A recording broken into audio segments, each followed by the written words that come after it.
Operasi mencari dan menyelamat mangsa yang masih hilang susulan tragedi kepala air Dian Kedah masuk hari kelima. 430 anggota dan pegawai dari pelbagai agensi kini ditumpukan di lokasi pencarian bagi mengesan dua mangsa di Titi Hayun dan Batu Hampar. Untuk perkembangannya, kita bersama Kumaran Rajamani di lokasi. Kumaran, apakah ada petanda positif dalam operasi pencarian setakat ini? Ya,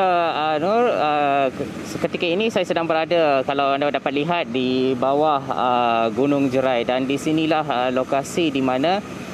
usaha mencari dan menyelamat sedang diadakan, di mana di Titi Hayun dan juga Batu Hampar. Untuk maklumannya, pelbagai aset daripada agensi-agensi penguatkuasa sudah pun diturunkan di kawasan pencarian bagi membantu mengesan dua lagi mangsa yang masih lagi hilang. Masing-masing satu di Titi Hayun dan juga seorang lagi di Batu Hampar. Untuk maklumannya, 430 orang anggota dan juga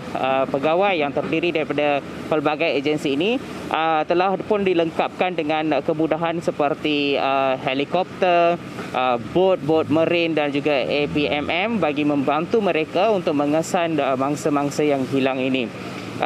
Saya difahamkan menerusi sidang media yang telah diadakan oleh Timbalan Ketua Polis Negara sebentar tadi, Datuk Mazlan memaklumkan bahawa usaha pencarian dijalankan ketika ini menumpukan kepada dapatan-dapatan yang telah pun sedia ada sebelum ini, menggunakan unit K9 misalnya yang mengesan kawasan-kawasan yang berkemungkinan menempatkan mangsa yang telah pun hilang. Beliau memaklumkan bahawa beberapa barangan yang boleh dikaitkan dengan peribadi mangsa seperti katil dan juga tilam yang digunakan oleh salah seorang mangsa yang yang terlantar, ya, sudah dijumpai, tetapi individu itu masih belum dijumpai. Jadi kawasan pencarian ditumpukan di kawasan-kawasan dengan petunjuk yang sedemikian, dan sekiranya petunjuk di kawasan itu tidak mendapati adanya sebarang hasil positif, maka pencarian akan diperluaskan, kerana skala pencarian ketika ini sudah pun diperluaskan kepada lebih kurang 7 km persegi, dan ia dijangka akan dapat memberikan lebih banyak ruang untuk melakukan pemantauan, pemeriksaan untuk mendapatkan petanda-petanda keberadaan mangsa yang telah hilang. Dalam pada itu juga, ya, Datuk Seri Mazlan memaklumkan bahawa 1,140 buah rumah sebenarnya terjejas di kawasan Yan ini, dan kesemua mereka yang terjejas ini ketika ini sedang diberikan bantuan untuk membolehkan mereka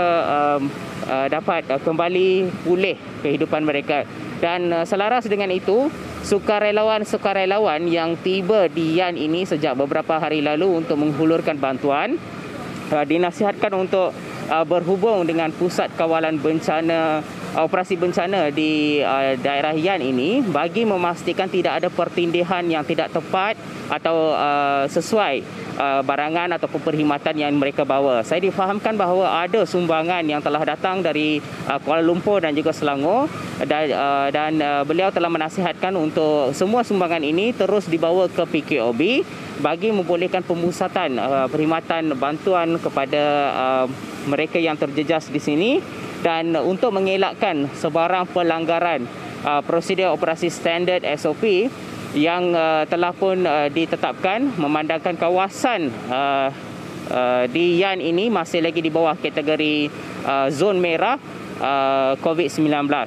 dan bagi mengelakkan daripada berlakunya sebarang bentuk penularan, pihak berkuasa akan menjalankan pemantauan berterusan di semua lokasi-lokasi tumpuan bagi memastikan mereka mematuhi SOP, dan kawasan-kawasan yang berisiko juga telah ditutup kepada akses orang ramai, memandangkan adanya